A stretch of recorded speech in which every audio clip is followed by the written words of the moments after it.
Hello everyone, मैं mini Krishnan आपके सामने। अपन आज कक्षा 7वीं की अपन पत्र के बारे में देखेंगे, पत्र लेखन। ठीक है, तो पत्र क्या है? पत्र अपनी बात दूसरों तक लिखित रूप में।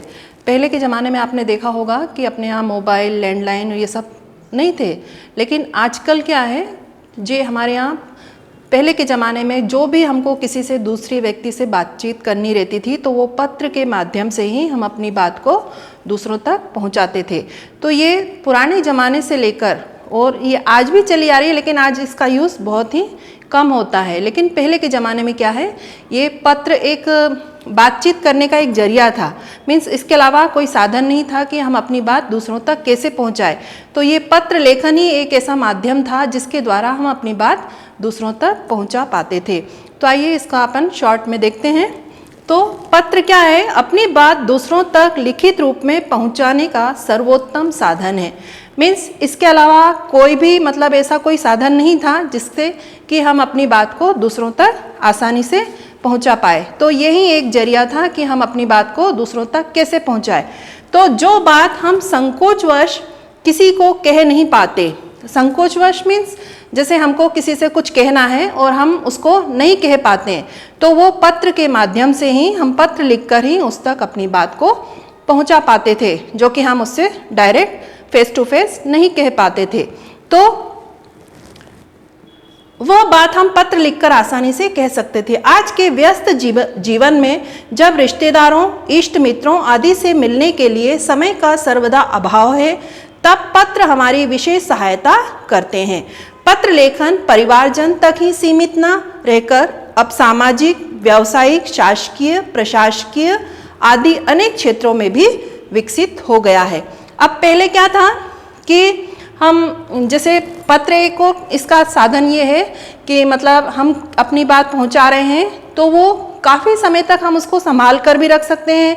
अपने जो इष्ट मित्र हैं उनको हम लिख के अपनी बात को बता सकते हैं। और इसके अलावा सामाजिक, व्यावसायिक और शासकीय, प्रशासकीय आदि क्षेत्रों में भी ये पत्र लेखन का बहुत ही विकसित रूप हमको देखने को मिलता है। अब सबसे पहले इसका अपन टॉपिक देखेंगे। तो फर्स्ट है सुगम भाषा शैली। अब सबसे पहले जब हम किसी को पत्र लिखते हैं तो हमारा जो पत्र लिखने का तरीका इस तरह से होना चाहिए कि हम सामने वाले से क्या कहना चाहते हैं वो बहुत ही आसान होना चाहिए। मीन्स पत्र की भाषा सरल और बोधगम्य होनी चाहिए। भाषा में क्लिष्ट शब्दों का प्रयोग नहीं होना चाहिए। जैसे हम किसी को अपनी बात कहना चाहते हैं तो उसकी भाषा मीन्स हमारा लिखने का तरीका इतना सरल होना चाहिए कि हम क्या कहना चाहते हैं सामने वाले से वो बहुत ही क्लियर होना चाहिए, ताकि हमारी बात सामने वाले को आसानी से समझ में आए। इसके बाद में वैचारिक स्पष्टता। पत्र की व्यक्त विचार स्पष्ट और सुलझे हुए होने चाहिए। जहाँ तक संभव हो गंभीर बातों को भी सरल रूप में लिखना चाहिए। अब पत्र की व्यक्त विचार स्पष्ट मीन जब हम बोल रहे हैं, अपने विचार हम सामने प्रकट कर रहे हैं लिखकर, तो वो जो लिखने का हमारा ढंग है, तरीका है, बहुत ही सिंपल होना चाहिए। और ऐसा ना हो कि हमने किसी को पत्र लिखा और हमारी बात वो सामने वाला समझ ही नहीं पा रहा है। तो भाषा एकदम सरल और सिंपल होनी चाहिए। इसके बाद में संक्षिप्तता और पूर्णता। अब कई लोग की आदत रहती है, पत्र लिखने बैठे हैं तो शुरू से स्टार्टिंग से स्टोरी एंड तक वो कंटिन्यू लिखते हैं। तो ऐसा नहीं है। जब हम पत्र लिखते हैं तो उसका माध्यम बहुत ही छोटा होना चाहिए कि हमारी बात सामने वाला आसानी से समझ जाए। इसके बाद में प्रभावित। पत्र को प्रभावपूर्ण बनाने के लिए आरंभ और अंत में विनम्रता और सहृदयता को प्रकट करने वाले शब्दों का प्रयोग करना चाहिए। जैसे विनम्रता मीन्स हम सामने वाले को पत्र लिख रहे हैं तो हमारे शब्द बहुत ही विनम्र होने चाहिए उनके प्रति। और दूसरा, जब एंडिंग होती है तो आपने देखा होगा कि हम क्या लिखते हैं कि आपका प्रिय पुत्र या प्रिय पुत्री या भवदीय करके, है ना, इस तरह से हम एंडिंग करते हैं। तो ये सब बातों का हमको ध्यान रखना चाहिए। इसके बाद में बाह्य साज सज्जा। बाह्य साज सज्जा को अभिप्रयास सुंदर कागज, सुलेख और कलात्मक विधि द्वारा पत्र लेखन से है। जैसे हमने किसी को पत्र लिखा तो उसकी शुरुआत भी अच्छे ढंग से होनी चाहिए और उसके बाद में जो एंडिंग हम कर रहे हैं वो भी बहुत ही स्पष्ट और सुंदर होना चाहिए। तो इसके बाद में पत्र के प्रकार। पत्र मुख्य रूप से दो प्रकार के होते हैं, एक तो होता है औपचारिक और एक होता है अनौपचारिक। ठीक है, तो अब औपचारिक क्या होता है? ये पत्र उन व्यक्तियों को लिखे जाते हैं जिनसे हमारा कोई निजी संबंध नहीं होता है, अर्थात विद्यालय के प्रधानाचार्य, सरकारी अधिकारियों, संपादकों एवं व्यापारियों आदि को लिखे जाने वाले पत्र औपचारिक पत्र कहलाते हैं। तो आपको ये विशेषकर ध्यान रखना है कि औपचारिक पत्र क्या होते हैं और किसके लिए लिखे जाते हैं, ये हमको विशेषकर इसमें ध्यान रखना चाहिए। इसके बाद में इन्हें बाहरी पत्र भी कहा जाता है। इनमें प्रार्थना पत्र, आवेदन पत्र, व्यापारिक या व्यावसायिक पत्र आदि आते हैं। इसके बाद में सेकंड है अनौपचारिक पत्र। अब अनौपचारिक पत्र क्या होता है? ये पत्र उन व्यक्तियों को लिखे जाते हैं जिनसे हमारा व्यक्तिगत संबंध होता है, जैसे अपने सगे संबंधी, मित्र, प्रियजन को लिखे जाने वाले पत्र और अनौपचारिक पत्र कहलाते हैं। ठीक है, अब इसके अंग, जैसे आपने देखा होगा पत्र लिखते हैं, आप लोग अच्छे तरह से मालूम है आप लोग को।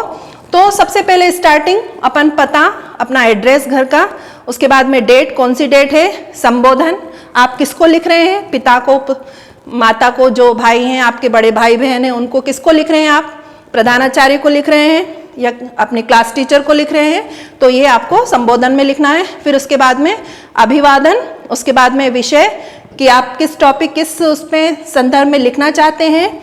इसके बाद में विषय का अंत, मीन्स अंत में क्या लिखना है आपको, और उसके बाद में समापन। ठीक है, तो ये सब आपको ध्यान रखना है। तो मैंने आपको एग्जाम के लिए ये दिया है एक छात्रवृत्ति के लिए प्रधानाचार्य को प्रार्थना पत्र, तो ये आपको लिखना है अपनी फेयर कॉपी में। और मैंने देखा कई बच्चे जैसे लिखते हैं तो उनको अभी ये भी नहीं मालूम है कि एक सीक्वेंस होना चाहिए जहाँ स्टार्टिंग होती है, और देख रहे हैं आप पत्र मैंने आपको लिख के दिया है, तो ये स्टार्टिंग इस तरह से होनी चाहिए। ये स्टार्टिंग जहाँ से हो रही है, जैसे अपन ने सेवा में से स्टार्ट करा, ठीक है, तो ये एक सीक्वेंस में आना चाहिए पूरा, ना कि आप कई बच्चे यहाँ से यहाँ निकल जाते हैं। ठीक है, तो ये गलत है, आपको एक बिल्कुल ये कंटिन्यू ये सीक्वेंस याद रखना है।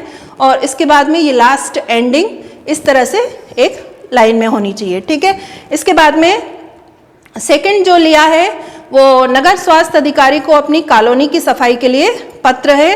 तो आप अपने घर का एड्रेस, इसके बाद में आप किसके लिए लिख रहे हैं, प्लस सब कहाँ रहते हैं आप, सब्जेक्ट, और उसके बाद में किसके लिए लिख रहे हैं, और ये सब एंडिंग इस तरह से। ठीक है, तो ये दो आपको, एक प्रार्थना पत्र है और एक पत्र है जो कि आपको एग्जाम में आएगा अभी टर्म 2 में, तो आपको अच्छे से लिखना है और इसको याद करना है। ठीक है, इसके बाद में है ये 3 निबंध हैं आपके, स्वतंत्रता दिवस, समय का सदुपयोग और विद्यालय का वार्षिकोत्सव।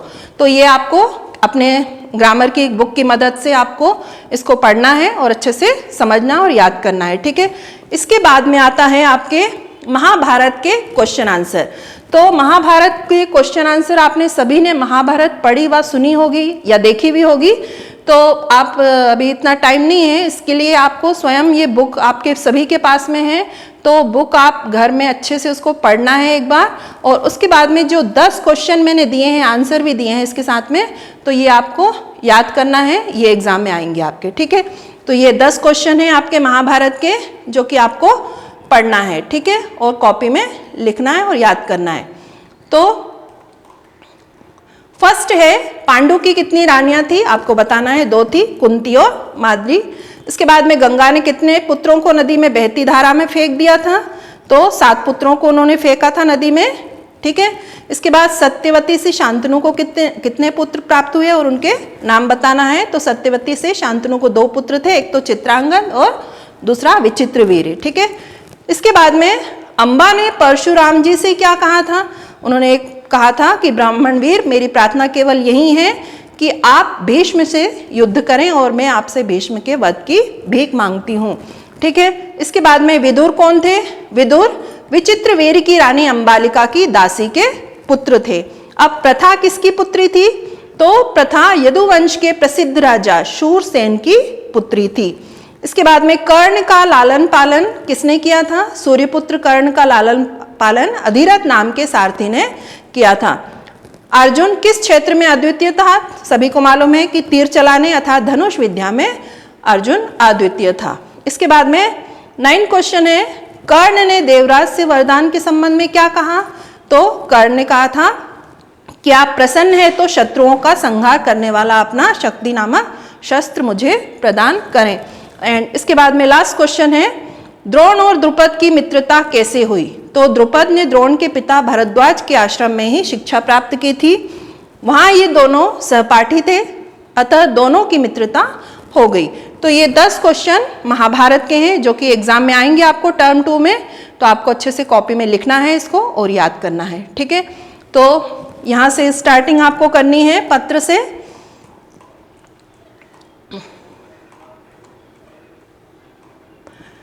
ये यहाँ से आपको ये जो मैंने समझाने के लिए लिखा था ये आपको नहीं करना है, सिर्फ डायरेक्ट आपको यहाँ से स्टार्ट करना है। छात्रवृत्ति के लिए प्रधानाचार्य को पत्र, इसके बाद में प्रार्थना पत्र है और 10 क्वेश्चन महाभारत के और निबंध जो टॉपिक मैंने 3 दिए हैं वो आपको टर्म 2 में आएंगे, ठीक है।